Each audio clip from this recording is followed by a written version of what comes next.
Sav calls himself a kind person. And the disturbing part is that he means it. He says he could never kill his actual assassination targets once he learned enough about them to care. If they had a family, if they had a life he could picture, he would hesitate. So what did he do instead? He let the target go, killed some unrelated stranger, chopped up the body, and brought that back as proof of success. And he tells that story like it proves he was too kind to be an assassin. That is Sab in one sentence. Not a man with no humanity. A man with just enough humanity to make his violence worse. What makes Sab work is not that he is chaotic. It is that his chaos has a pattern. He is loud, irritating, arrogant, talented, and completely warped. He feels like comic relief until he starts talking about murder. He feels like a monster until he shows attachment. He feels like a joke until the story reminds you that his skills are almost supernatural. And at the center of all that is Gwen Mosa, the assassin order that raised him. That background is not just trivia. It explains almost everything important about Sav. The way he talks, the way he kills, the way he thinks, and the reason he cannot be judged like a normal criminal or a normal tragic victim. Because Sav is not just a former assassin.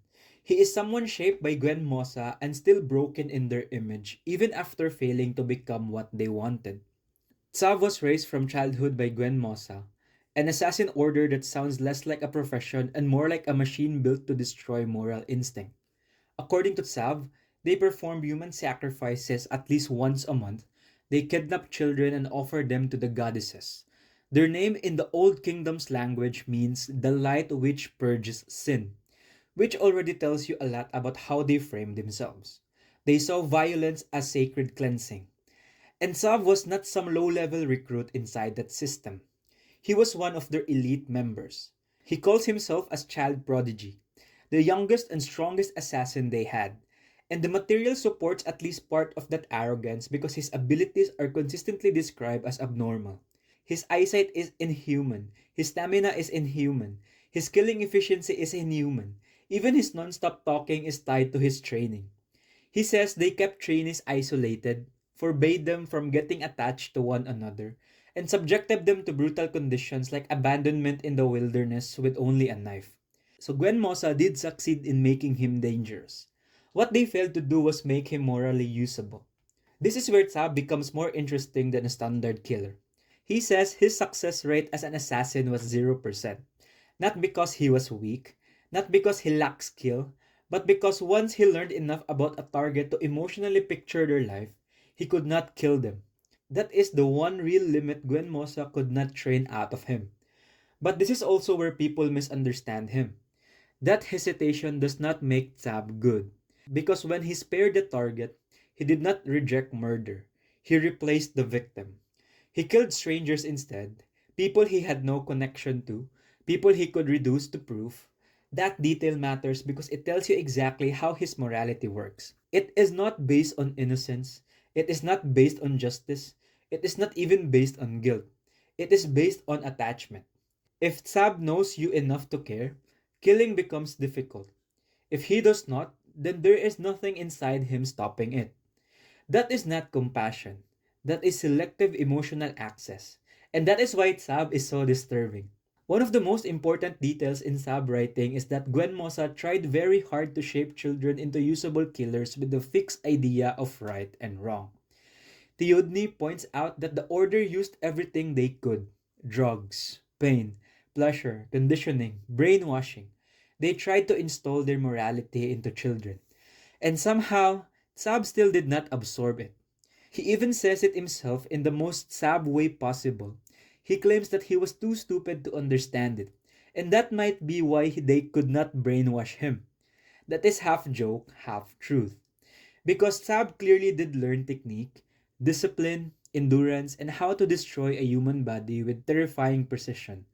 But he never developed a normal moral framework, not theirs, not society's, not anyone's. He understands one thing very clearly: killing someone he likes makes him feel sick. Beyond that, he is lost. He does not understand abstract morality. He does not understand remorse the way other people do. He does not seem to naturally separate unknown human beings from disposable objects unless some kind of personal feelings gets involved. So Gwen Mosa created an elite assassin who could not kill the right people but had no problem killing the wrong ones. That failure is what defines Sav. He is not the ideal product of the Order. He is the broken version of it. Even after leaving the Order, Gwen Mosa still shapes how Sav moves through the world. He talks constantly because silence reminds him of the torture and isolation of training. He understands human anatomy so well that he can function as both killer and medic. He knows exactly where to strike to end a life. Because of that, he can also stabilize wounds when needed. He keeps measuring people through emotional distance, not moral worth. And when he encounters traces of the Order, like their sacred seals, their weapons, their enforcers, he recognizes them immediately. That tells you he never really escaped that world, he just cut loose from it. The Necros material makes that especially clear. Necros is not just a former superior. He is a living reminder of the man Sav was supposed to become. He trained Sav, taught him how to kill, and understands him well enough to exploit his weakness. He knows Sav struggles to kill people he knows too well. That means Sav's greatest flaw as an assassin is also the clearest evidence that Gwen Mosa never fully succeeded. Necros even throws that contradiction back at him. He basically admits that Sav is too kind to be a real assassin. But he frames that kindness as monstrous in its own way, because it only exists selectively. What makes Sav effective is that every contradiction in him comes back to the same source. Gwen Mosa trained him to kill, but could not fully control what he felt. So he became emotionally selective instead of morally formed. He became capable of attachment without becoming ethical. He became human in fragments. That is why he can be funny and horrifying in the same scene. That is why he can brag like an idiot while describing murder. That is why he can save a life with the same expertise he uses to take one. The writing does not present him as secretly noble, and that is the right choice. If it tried to redeem him too quickly, the character would collapse. Instead, Sav works because the story lets him remain disturbing. He is not proof that trauma creates goodness. He is proof that trauma can produce a warped version of humanity that still contains traces of care. And those traces do not save him. They make him harder to categorize. Sav is still incomplete as a character. The material gives us the structure of his mind, his connection to Gwen Mosa, and the logic behind his selective empathy. But it has not yet forced him into the kind of moment that would fully test or transform that logic. That is the main thing still missing. Right now, he is clearly established. We know what he is. We know why he is dangerous. We know why he stands out. What we have not seen yet is the decisive point where that fractured morality is pushed far enough to either deepen, break, or evolve. So the setup is strong, but the long-term payoff still matters. As he currently stands, Sav is one of the most effective incomplete characters in the story. Not because he is secretly a good person, not because his past excuses him, but because the writing understands exactly what makes him disturbing. Gwen Mosa trained him to become an assassin, but failed to build a stable moral core underneath that training.